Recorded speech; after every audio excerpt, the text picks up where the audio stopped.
Soyez les bienvenus sur le Path of Faith, où nous entreprendrons un voyage de connaissance de soi, orienté par la grâce de la foi et les principes de Jésus-Christ.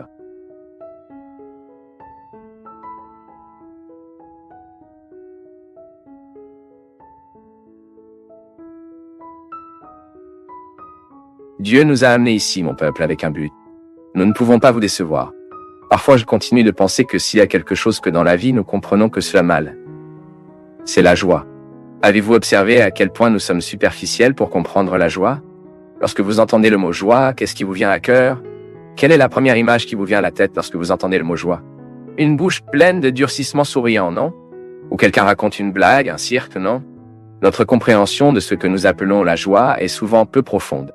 Il passe souvent par les signes les plus externes que cela signifie d'être gai. La joie ne peut pas être dans nos vies juste un facteur externe. C'est une réalité humaine qui nous touche tous les jours, ou parce que nous ressentons. Ou pourquoi voyons-nous quelqu'un ressentir? Ou pourquoi voudrions-nous nous sentir? Ou pourquoi sommes-nous absents? Qu'est-ce que la joie? Quel est ce sentiment ou cette attitude? Cela nous fait faire face à la vie, faire face à notre journée, se lever tous les jours et trouver une existence et organiser ce qui fait partie de notre vie, même si nous avons des problèmes, même si nous avons des difficultés. La joie que nous identifions pour le moment le visage démontre.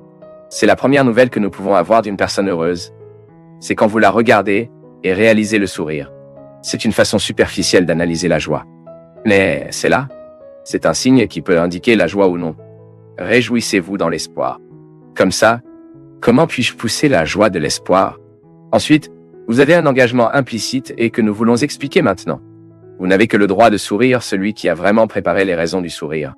L'espoir est compromis. Parce que je dis ce que j'espère, je dois démontrer dans mes attitudes. Je dois faire de ma vie un contexte d'action, afin que mon espoir ne soit pas vain. Pas vain. Pas en vain. Nous voulons souvent joie, nous voulons le bonheur dans nos vies, nous voulons l'accomplissement, mais nous ne voulons pas l'engagement de l'espoir. L'espoir ne traverse pas les bras et ne s'attend pas à ce que les choses se produisent. C'est une attente qui nous met dans un processus d'action. C'est concret. C'est la citoyenneté. Vous voyez les catastrophes que nous vivons ces jours-ci, chaque jour est quelque chose qui se passe. Mon peuple change les nouvelles, mais la souffrance est toujours là. Il y a de nombreux endroits où la douleur humaine se produit. Ensuite, face à la tragédie, que pouvons-nous faire? Comment pouvons-nous aider à reconstruire la joie de ceux qui sont détruits par l'espoir? De retour de l'espoir. Mais comment retourner cet espoir? Par des attitudes concrètes. Quelque chose doit être fait. Car sinon l'espoir augmente.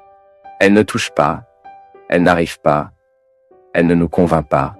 Oh, mon peuple est une construction. Tout comme nous devons libérer des fondations afin que la maison ne tombe pas, les gens doivent faire attention à tout le matériel, tous les matériaux utilisés pour faire en sorte que cette construction se lève. Mais si nous voulons de la joie sans l'engagement de l'espoir, nous serons déçus. Avoir nos esprits et nos cœurs en Jésus-Christ, c'est que nous sommes conscients de tout ce que nous devons faire pour que ce que nous attendons puisse vraiment se matérialiser dans nos vies. Combien de tristesse vient vivre en nous pour empêcher l'arrivée des joies précisément parce que nous ne pouvions pas attendre le bon chemin. Nous avons attendu ses bras croisés. Notre pétition, notre prière, tout ce que nous demandons à Dieu doit être ici, combiné dans l'histoire, à partir des actions. Je demande à Dieu de m'accorder votre grâce, que cela n'a jamais cessé. Mais je dois faire ma part dans cette histoire. C'est ma lutte. C'est ton combat. Quand quelqu'un nous montre une mauvaise réalité, mais qu'il ne nous propose pas une solution, cela devient l'enfer dans nos vies. Mais quand quelqu'un cela indique une fragilité de notre comportement, notre façon d'être, et nous met dans une perspective que quelque chose peut être fait, alors nous sommes devant le ciel. Nous avons le droit d'attendre la joie car nous n'avons pas cessé de nous battre. Il n'a pas arrêté de se battre. C'est le secret des champions. C'est le secret de ceux qui vont au-delà de la première place. Ils n'arrêtent pas de se battre, ils n'abandonnent pas. La joie disparaît de nos vies parce que nous n'avons pas l'engagement à l'espoir. Nous cessons de faire notre part. Nous abandonnerons les responsabilités qui sont les nôtres, que personne ne peut faire pour nous. Nous ne recherchons pas notre joie tous les jours. Nous ne construisons pas de nos efforts, de notre lutte, de la partie que nous pouvons accomplir dans notre processus. Mon peuple, nous ne pouvons plus continuer à abandonner ce que nous pouvons faire. Je parle de cette satisfaction, vous devez mentir votre tête sur votre oreiller les nuits et vous savez que vous avez combattu le bon combat. Vous étiez l'être humain que vous auriez pu être. Vous n'êtes pas parti en dehors d'aspects importants. Vous n'avez pas abandonné la construction de l'espoir qui vous apportera le sourire plus tard. Nous savons que chaque fois que nous sommes prêts à grandir, nous devrons rester dans nos limites. Nous tous, si nous voulons grandir comme des gens, nous heurterons des obstacles naturels. Si vous voulez grandir en tant que professionnel, vous vous heurterez à votre intelligence, à votre aptitude et à celle qui vous aide à surmonter la scène pour obtenir une promotion, une plus grande croissance au sein de votre travail. Vous saurez comment faire pour surmonter cet obstacle concernant cette réalité. Ce n'est pas comme ça. C'est pour cela que nous suivons des cours. C'est ce que nous étudions, afin que nous puissions atteindre les objectifs que nous avons. Dans la direction spirituelle, cela se produit plus ou moins de la même manière. Seulement les obstacles que nous gérons le contexte de la direction spirituelle et tout ce qui nous empêche de progresser spirituellement. C'est pourquoi le directeur spirituel vaut cette règle d'or de l'herméneutique: chaque texte appelle un contexte. Je ne peux pas analyser un problème spirituel si je ne connais pas le contexte dans lequel ce problème est situé. C'est pourquoi la direction spirituelle nécessite une conversation, le partage. Et c'est pourquoi il est bon que vous fassiez la direction spirituelle avec quelqu'un qui vous connaît, quelqu'un qui regarde de temps en temps dans vos yeux. Beaucoup de gens veulent être une direction spirituelle en ligne, par email, c'est très dangereux. Parce que lorsque vous me dites un problème que vous avez, je peux même avoir des indications de la façon de vous aider. Mais souvent un email, une lettre, une telle conversation offre très peu d'éléments pour que nous puissions analyser le contexte plus large. Alors ici, pour par exemple, nous répondons à de nombreuses questions. Mais nous savons qu'en répondant à ces questions, ces difficultés auxquelles les gens sont confrontés, nous ne pouvons pas embrasser toute la réalité de la personne. Nous donnons donc un mot. Nous jetons la lumière sur la situation qui provenait de cette personne qui nous a écrit l'email, est soudainement la même chose qu'une personne qui ne nous a jamais écrite, mais qui regarde le programme. Donc ce modèle de la direction spirituelle qui se produit ici n'est pas la même qui se produira dans notre vie quotidienne. Car dans notre vie quotidienne, nous avons des objectifs à atteindre d'un point de vue spirituel. Et celui qui nous dirige, il se rendra plus facile à travers des conversations, à travers des moments de conseil, afin que nous puissions atteindre ces objectifs. J'ai donc mes obstacles là-bas dans ma vie spirituelle. Disons que j'ai du mal à me concentrer sur ma prière ou j'ai du mal à faire face à Dieu au moment de mes difficultés. Alors il s'agit d'un aspect très important à travailler dans une direction spirituelle. Le directeur spirituel m'aidera à surmonter ces obstacles grâce à des conversations. Il guidera ma façon de prier, connaîtra ma façon de prier, et avec moi construire de plus en plus mon identité chrétienne. Aujourd'hui est très difficile de se produire. Mon peuple, la direction spirituelle ne s'est pas produite dans la vie de l'Église comme cela pourrait arriver. Tout d'abord, à cause du manque de temps, et un prêtre juste pour accompagner toute une communauté. Parfois c'est... Alors que faisons-nous? Comme je n'ai pas l'occasion d'avoir ce directeur spirituel du visage à face, d'avoir une rencontre régulière avec lui, nous nous nourrirons de tout ce que l'Église nous offre. Ensuite, nous revenons au début du programme. Notre participation à l'Eucharistie peut déjà être un pas vers cette direction spirituelle. Comme je vivrai la liturgie quotidienne, je vais à la messe dès que cela a l'occasion, et j'entendrai la prédication du prêtre, et je permettrai à ce mot d'atteindre ma vie. Je commence à suivre les étapes. Mon projet de marche de la prédication de l'Évangile. Soudain un livre, nous avons de nombreux livres de spiritualité qui sont très importants dans notre itinéraire de croissance.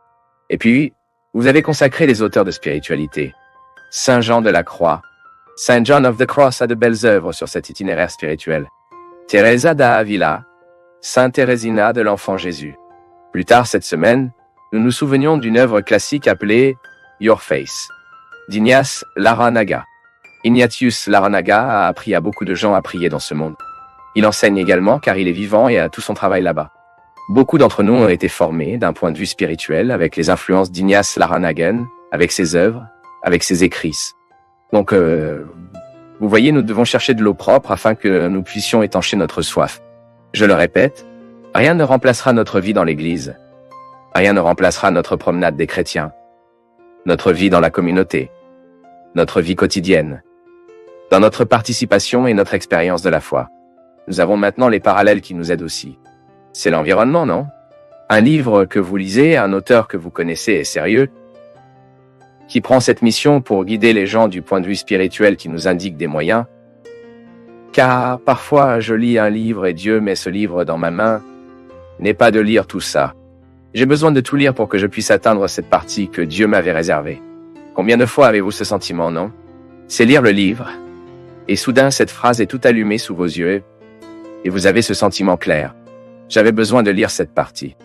Et puis, quelque chose à l'intérieur, vous devenez plus léger.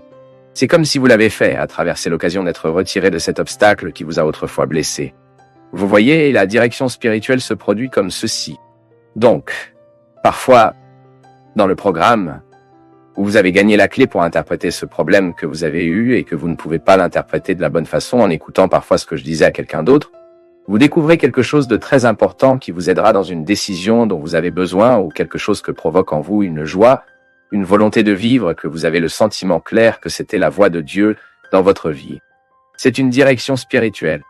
Lorsque nous vivons cet itinéraire afin que nous puissions atteindre l'endroit que Dieu a préparé pour nous, beaucoup de gens cessent de venir là-bas, cessent de grandir d'un point de vue spirituel précisément parce qu'ils n'ont personne avec qui partager. Le partage est très important. Nous devons beaucoup évacuer. Tout le monde dans la vie a besoin d'aide pour s'évanouir. Il arrive un moment où nous ne réalisons pas tout seul. Nous avons besoin de quelqu'un qui nous écoute, ou parfois nous avons besoin de quelqu'un qui nous le dit. Et la direction spirituelle nous donne ces deux opportunités, à dire et aussi à être entendu.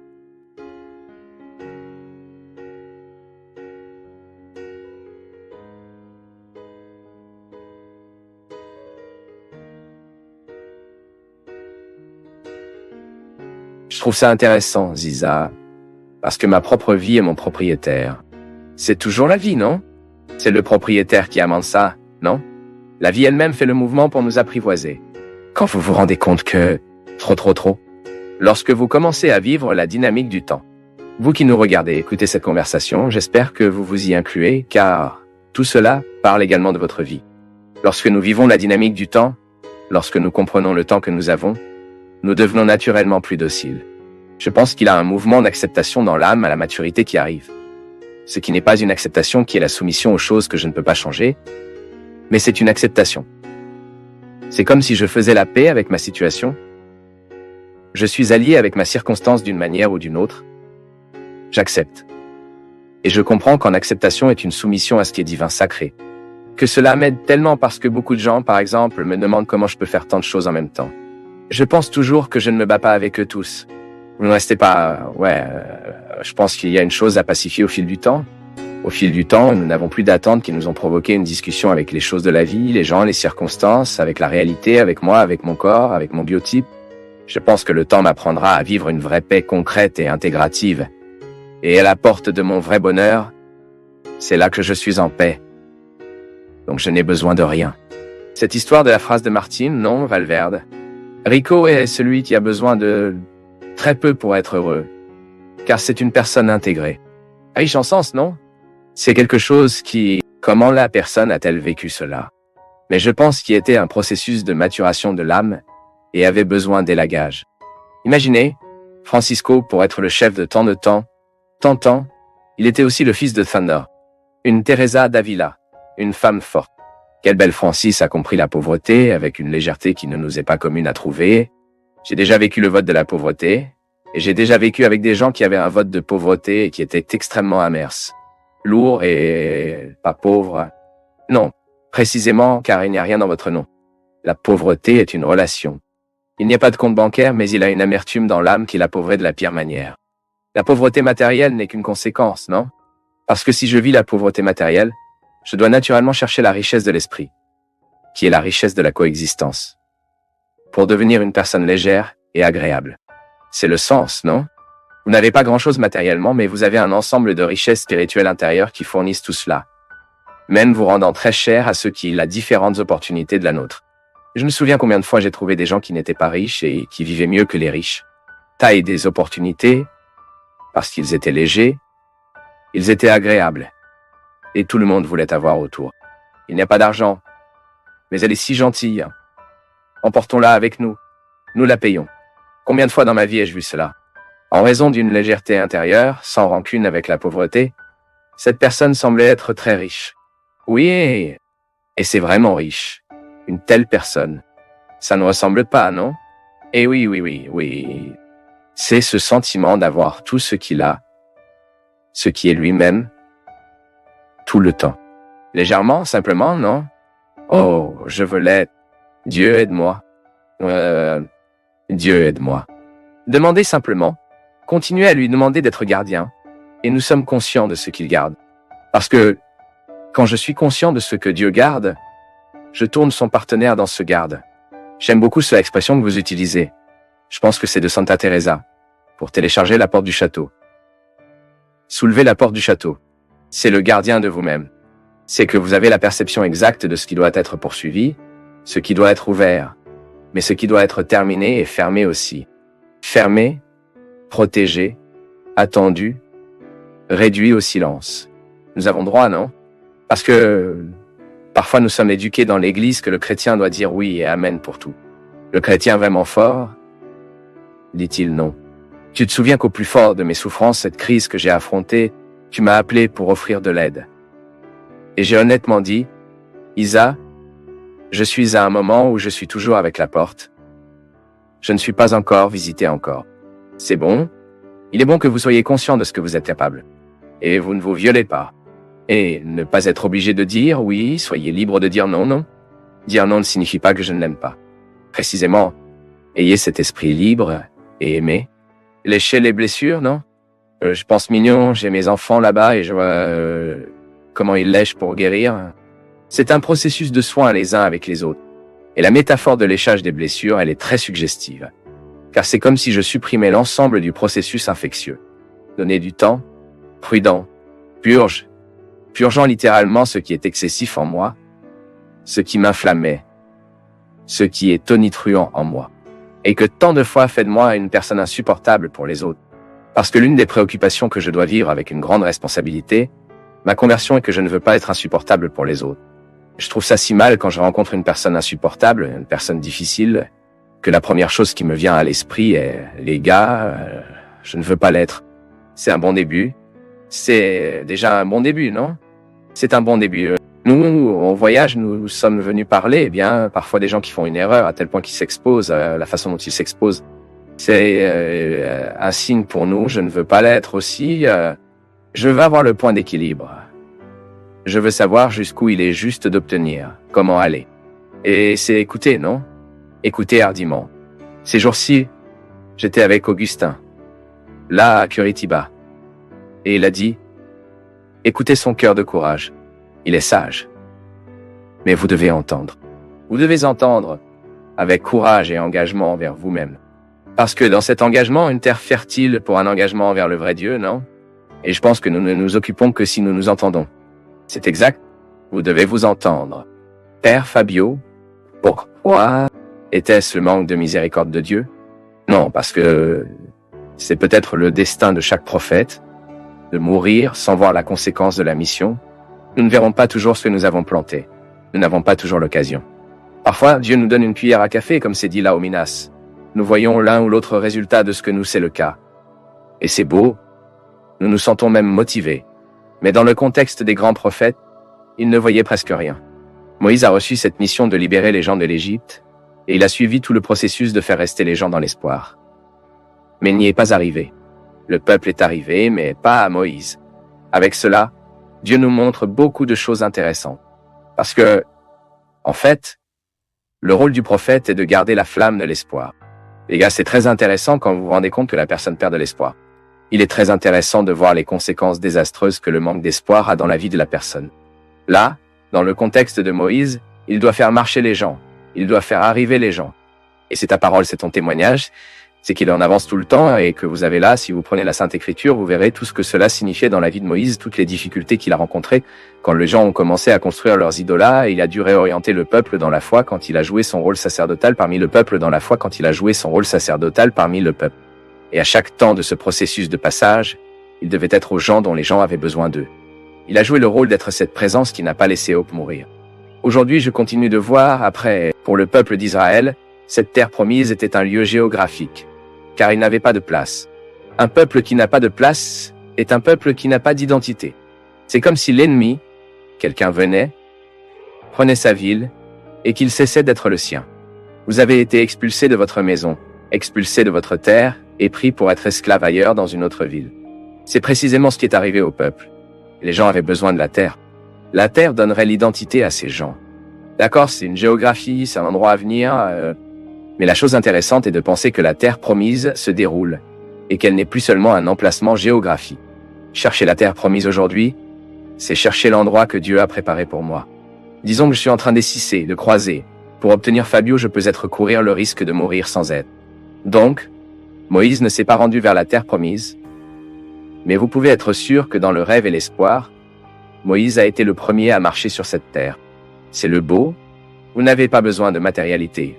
Vous n'avez pas besoin du sol. Moïse connaissait déjà la terre promise, et c'est pourquoi il s'est mis sur son chemin, mais est mort avant de voir l'endroit. Mais il avait tellement vu dans ses rêves, dans ses espoirs, que la mise en place n'était plus si nécessaire. Parce que, en fait, le processus de Dieu en nous n'est même pas tant à venir, mais c'est ainsi que nous arrivons. C'est la même chose quand nous verrons un film, une romance. Tout le monde, vous savez comment ça se termine, non? Le bon gars restera toujours avec la fille et se termine comme ça. Bon, tout le monde pleure à la fin. Parce que l'important n'est pas ce qui se passe, c'est tel que cela se produit. La chose la plus importante n'est pas d'arriver, mais c'est ainsi que j'arrive. Et de plus en plus, je le découvre. Parfois je pense que au début j'ai l'illusion que le plus beau est d'aller là où je voyage. Mais, si je commence soudainement à ouvrir les yeux, je me rendrai compte que le voyage est si charmant, ou parfois encore plus charmant que de venir. Si j'avais un moyen d'arriver sans avoir à y aller, quand je suis trop fatigué et que je dois voyager, je dis souvent, oh mon Dieu, si j'avais un moyen d'arriver sans que je devais y aller. Mais il y a souvent à y aller, c'est mieux que de venir. Et dans la promesse de la terre promise, la belle de tout n'est pas d'atteindre la terre promise, mais c'est ce que Dieu fait dans notre cœur alors que nous rêvons avec la terre promise. Le désir survivait à l'absence, parce que lorsque vous avez ce que vous vouliez, vous le suivez, n'est-ce pas? C'est comme les vêtements beaux dans la vitrine, mais quand vous le portez, il n'est pas aussi beau que dans la vitrine, c'est parce que c'est le vôtre. C'est drôle parce que l'expérience de Dieu dans notre vie fonctionne comme ça. Je me souviens une fois que j'ai écrit un texte racontant un chariot que je voulais avoir, Pegasus, une belle charrette qui était dans la vitrine, et j'étais donc dans la vitrine en train de rêver, me demandant ce qui serait comme cette voiture. Il était télécommande, ce que ce serait de jouer avec cette voiture, que je n'ai jamais eue. Mais qu'est-ce que je comprends du désir de cet enfant? J'étais dans la vitrine, et c'était précisément parce que je ne pouvais pas avoir ce chariot que j'ai trouvé si charmant. Toujours dans le texte que, et Dieu, nous l'aimons comme ça, incapable de le posséder. Le jour où nous sommes destinés à posséder Dieu, il ne fait pas exercer sa puissance sur nous, car sa fascination est précisément de ne jamais être emprisonné pour nous. Dieu est l'immanence, mais il est aussi la transcendance. Je le regarde et l'admire. Comme le dit Sao Paulo, nous voyons maintenant comme en partie, mais nous ne verrons cette totalité que dans l'éternité. Et l'espoir de la terre promise est totalement, tout ce dont nous parlons, est directement lié à la terre promise que nous mettons. Nous nous mettons sur notre chemin pour atteindre un endroit où nous n'arrivons jamais. Pourquoi? Cet endroit ne doit pas être arrivé. Cet endroit est de motiver la vie. Et il change sa silhouette. Cette terre promise gagne de nouveaux visages. Personne ne reste à la recherche de la même terre promise toute leur vie. Le rêve de Dieu dans nos vies, il modifie, il gagne de nouveaux visages. Et c'est beau, c'est comme ça parce que c'est pourquoi nous ne nous arrêtons pas.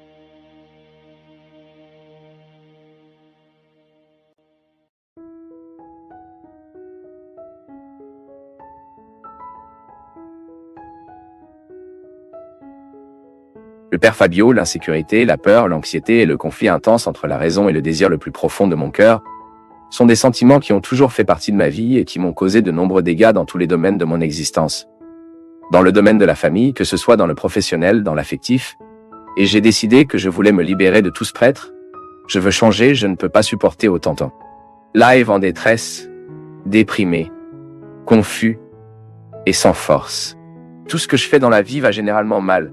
Je veux vivre une vie pleine, je veux être heureuse. Une vie simple et compliquée, c'est juste ce que je veux. J'ai entendu une fois, en regardant une conférence du Seigneur, qui est né, ça fait mal, et qui est né de nouveau fait encore plus mal. J'essaie de naître de nouveau, parce que je vis une vie de péché et j'avoue que ça fait vraiment mal. Je veux livrer ma vie à Dieu, et pour que cela ait de la force. Car ce que le monde offre est très attrayant. Mais ce sont des illusions et des pièges. Je demande au Seigneur de m'aider, et le Seigneur me conduit dans la direction de tout ce que je vous donne. Je considère que c'est un bon, honnête, travailleur, intelligent, cher, famille et personne. Mais j'ai vraiment besoin d'un changement. Je suis prêt à donner ma vie à Dieu et à partir de là. Anderson. Là de Pedralva. Minas Gerais. Merci, Vanderson. Merci pour le témoignage, qui est également un partage. Pendant que vous parlez de vos difficultés, vous parlez également de vos espoirs. C'est important. Anderson, dans la vie, nous devons découvrir notre place, non? Je crois que toutes ces angoisses qui sont appropriées, je sais pas quel est votre âge, mais je pense que vous vivez un moment de beaucoup de conflits. Nous passons tous à travers cela, non? La psychologie appelle cela une crise normative. Pourquoi est-ce normatif? Parce que normal, tout le monde passe. Il y a quelques phases de nos vies que ces crises sont plus aiguës. La première crise majeure, par exemple, que nous sommes confrontés d'un point de vue existentiel, c'est précisément l'adolescence. Parce qu'à l'adolescence, nous vivons une phase de transition. Nous ne sommes plus l'enfant qu'il était, mais nous ne sommes plus l'adulte. Cette phase est donc une phase d'inconfort existentiel. Tous ceux qui vivent avec un adolescent le savent. L'adolescent est un peu en colère. Il pense que le monde a tout tort. Il ne se sent pas compris par quiconque. Fait normatif. Fait partie de la vie. Lorsque nous vivons ces phases, cela peut arriver à d'autres moments de la vie. Chaque fois que nous traversons ces transitions, il est naturel que nous vivons. Mais il est également naturel que l'expérience de ces conflits et une expérience saine de ces crises nous met dans un contexte de sagesse afin que nous ne pensions pas que cette crise est la vie. C'est une différenciation très difficile à faire, mais nous devons le faire. La crise que je vis ne peut pas être confondue avec la vie que j'ai. Parfois, cela peut être très volumineux et me donner cette illusion que toute ma vie est en crise. Non! Parfois j'ai une crise ou l'autre, par exemple. Dans le contexte familial, je peux avoir une crise de foi dans mon contexte religieux et spirituel. Je peux soudainement avoir une crise avec un ami, non? Je peux soudainement avoir une crise avec un petit ami, une petite amie, un frère. Le gros problème est quand ce point que la situation ponctuée, commence à couvrir toute vie. Ensuite, le conflit que vous avez eu dans la vie affective commence à perturber votre vie professionnelle, votre vie de famille, votre vie spirituelle. Ensuite, la crise est comme une rivière qui a reçu trop d'eau et ne s'intègre pas à l'intérieur. Que fait-elle? Il déborde. Ce que nous pouvons faire? Gérer bien la crise. Tout d'abord, découvrez pourquoi il existe. Pourquoi suis-je en détresse? Pourquoi suis-je si déprimé? Pourquoi suis-je si plein d'angoisse, d'insécurité, de peur? Quels sont les mots que vous avez utilisés? Pourquoi tout cela aujourd'hui est-il dans votre histoire? Donc, au lieu de regarder tout cela complètement, totalisant, non? Essayez de se particulariser. Où est né cet inconfort? Bien sûr, il a une origine. Bien sûr, il a une cause. Nous savons que ce n'est pas utile pour essayer de prendre soin de l'effet si nous ne le coulons pas. N'est-ce pas comme ça? Si j'ai une infection, il ne sert à rien de retirer la fièvre que je dois découvrir la cause de l'infection et travailler la cause de cette infection que la fièvre disparaît naturellement. La crise est généralement une fièvre. C'est une fièvre qui nous fera du mal et éliminera notre tranquillité parce que quelque chose est en disharmonie. Et puis, mon fils, tu dois savoir. Il se peut que votre crise est directement liée à votre ignorance de votre place dans le monde. Mon peuple, c'est si important. La vie doit nous référer à ce confort. Je pense que nous méritons tout cela. À un moment donné, vous avez cette satisfaction de savoir « Je suis au bon endroit. J'ai bien choisi. J'ai des problèmes, mais je suis au bon endroit. » Parce que nous ne tolérerons pas les difficultés si nous sommes au mauvais endroit. Si nous sommes au bon endroit, si nous faisons nos vies ce que nous savons vraiment qu'ils devraient faire, les difficultés qui seront appropriées à ce contexte seront facilement administrées. Beaucoup de gens ne peuvent pas gérer le moment présent difficile. C'est précisément parce qu'ils sont conscients que cela fait une terrible erreur. Cela fait une attaque contre sa vie. C'est cette vieille histoire. Mon Dieu dans le ciel. Je gaspille ma vie avec une profession qui ne me satisfait pas. Je compromets mon bonheur dans un état de vie qui ne me réalise pas. C'est comme si à un moment donné de ma vie, j'ai découvert que je suis un malheureux prêtre, que je n'aurais pas dû être prêtre, que j'étais prêtre pour accident. Ce serait terrible. Tout comme certains de mes collègues ont constaté qu'ils n'étaient pas des prêtres non parce qu'ils le voulaient, ou parce qu'ils ont été poussés dans le processus de formation eux-mêmes, ou parce qu'ils n'avaient aucun courage de quitter le séminaire. Ils n'avaient aucun courage pour contrer leur mère, contrecarrer leur père, la marraine qu'il avait déjà choisie, qu'il avait déjà achetée pour lui. Puis il était là dans une vie de malheur, de irréalisation, donnant un terrible contre-testé. Pourquoi? Ensuite, toutes les difficultés qui conviennent à la vie du prêtre, il ne tolérera pas. Pourquoi? parce qu'il ne voulait pas être prêtre. Il a obtenu un prêtre pour accident. C'est comme épouser la mauvaise personne non plus, je ne voulais pas épouser cette personne, je ne les aimais pas assez. C'est pourquoi lorsque les petites crises viennent, le mariage passe par l'eau ci-dessous. Vous ne pourrez que supporter les grandes difficultés, les petits combats de tous les jours, grands et petits, si nous savons que nous sommes au bon endroit. Si je vis ma vie de la bonne façon, c'est un temps important. Découvrez ce qu'est notre place dans le monde et faites tout pour que nous ayons le droit d'être là, de vivre de la bonne façon, dans cette cohérence existentielle. C'est parce que c'est ce que Dieu veut de nous. Dieu nous permet de cadeaux, de possibilités, afin que nous puissions aller au bon endroit et nous réalisons là. Si un chien était enseignant, vous apprendrez beaucoup de choses de lui.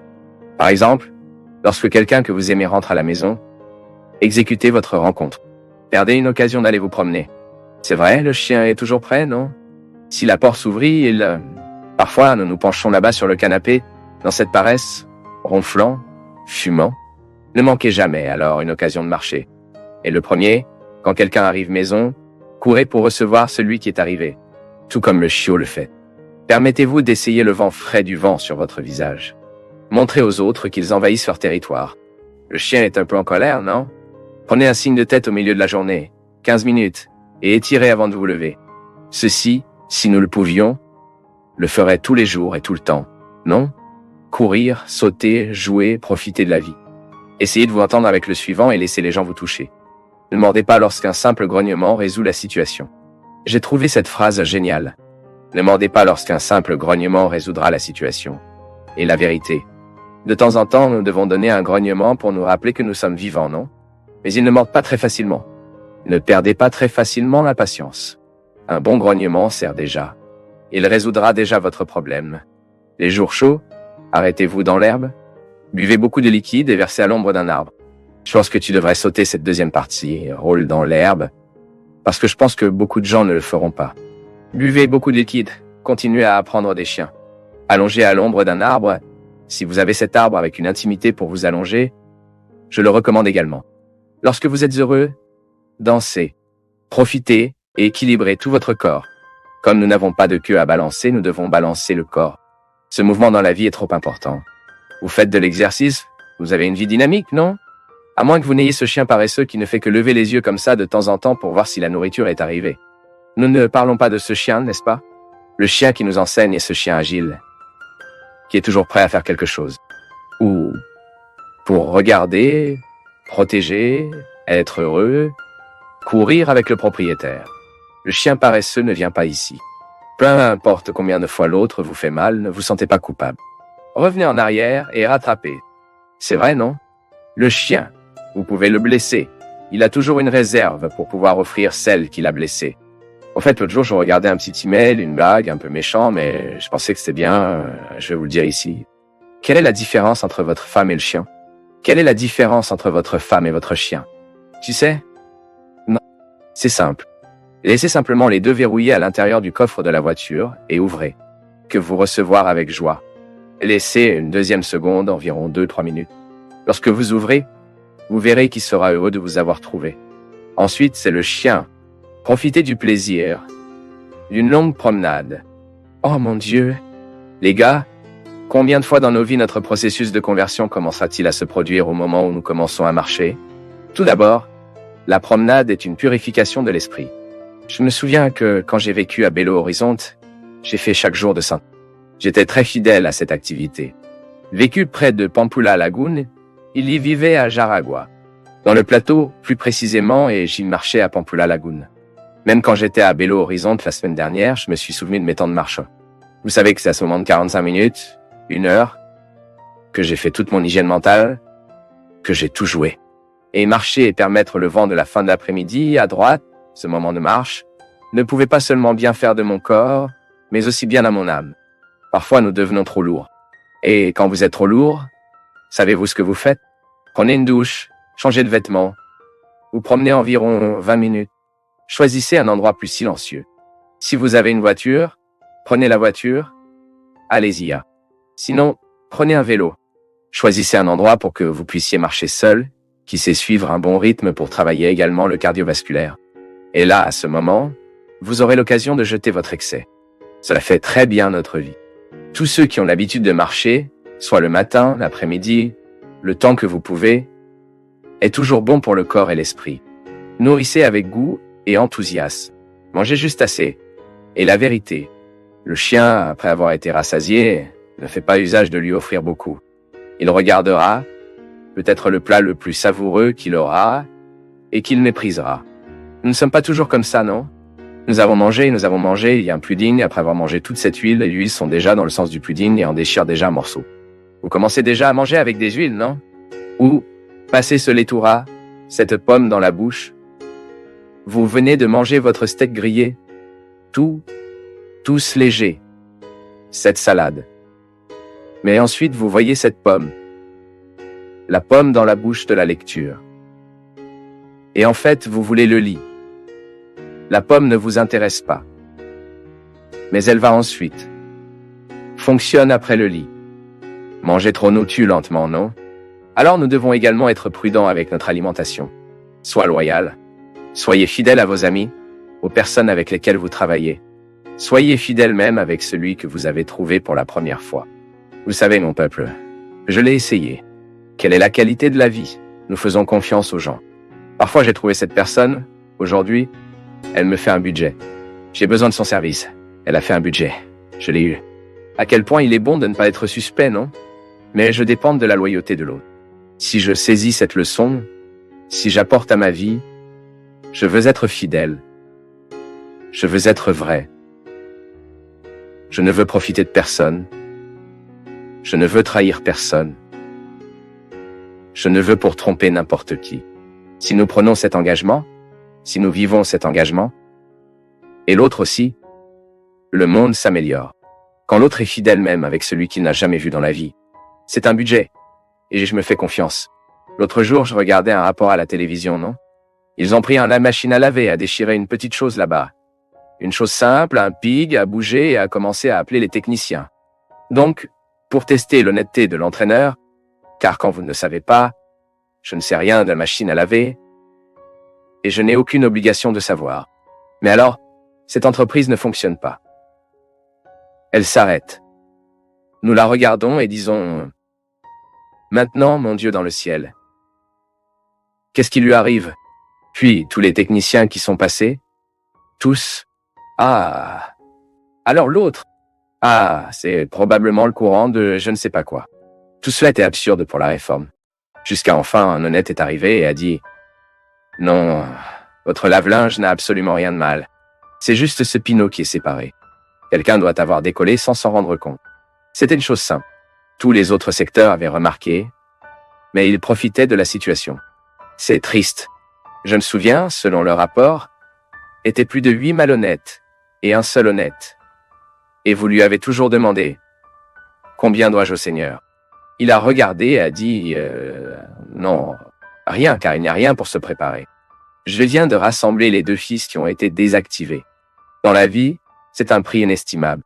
Elle est la vérité. Lorsque vous trouvez quelqu'un qui est fidèle, quelqu'un qui ne vous trompe pas, quelqu'un qui ne vous trahit pas, est une merveilleuse richesse pour nous de faire confiance aux gens. Parce que c'est un enfer à méfier. Lorsque vous commencez à penser que l'autre peut vous tromper, que l'autre facture plus qu'il ne devrait facturer, que l'autre vous apprécie, c'est très triste. Ce n'est pas comme ça. Soyez donc fidèles. Je veux être fidèle tout le temps. Je veux être fidèle avec les gens qui sont avec moi. Je veux être honnête avec eux. Je veux être vrai. Et si nous supposons cet engagement, que les chiens ont, et du chien comme fidèle à son propriétaire. Si nous apprenons cela d'eux, nous commençons alors à changer ce monde. N'a jamais l'intention d'être ça que vous n'êtes pas. Bien que je connaisse un chien qui pense qu'il est grand, il pense qu'il est courageux, il n'y a pas de chien comme ça, que fustomique à droite, de cette taille. Mais généralement, le chien sait qui il est, c'est ce qu'il peut. Nous devons commettre notre vie, commettre notre force, pour être qui nous sommes. Il y a beaucoup de gens qui gaspillent leur vie en voulant être quelqu'un d'autre. Faites attention à ce que l'autre a et ne regarde pas ce qu'il a. Il continue de regarder le jardin de la maison de l'autre tout le temps. Mais n'observe pas le terrain qu'il a et le jardin qu'il peut faire lui-même. Il est jaloux du petit ami que l'autre est jaloux du mari et jaloux du travail. Ah, et chaque fois que nous vivons dans l'envie, chaque fois que nous devenons envieux, nous sommes en quelque sorte moins. Nous avons réduit notre capacité à l'être Parce que nous dépensons de l'énergie pour un sentiment qui n'ajoute absolument rien. L'envie ne rend personne heureux. Je n'en ai jamais vu envie d'être heureux. D'un autre côté, j'ai trouvé des gens qui n'avaient pas beaucoup de choses, qui n'avaient pas beaucoup de cadeaux, mais qui pouvaient être satisfaits de ce qu'elle avait reçu. Pourquoi? Parce qu'ils ont bien fonctionné et ils ont bien articulé ce que c'était. Ils s'efforcent d'être ce qu'ils sont. C'est très important. Nous n'avons pas l'occasion d'être qui nous sommes. Et le plus important de tous, lorsque vous êtes nerveux ou triste, se tait. Restez dans les parages. Non. Quand quelqu'un est nerveux ou triste, restez silencieux. Restez à proximité et montre que vous êtes là pour réconforter. La véritable amitié n'accepte pas les imitations. Très beau, tu vois? Le chien nous donne une merveilleuse leçon de vie. Nous pouvons apprendre d'eux et nous pouvons amener au contexte de notre humanité la sagesse des animaux.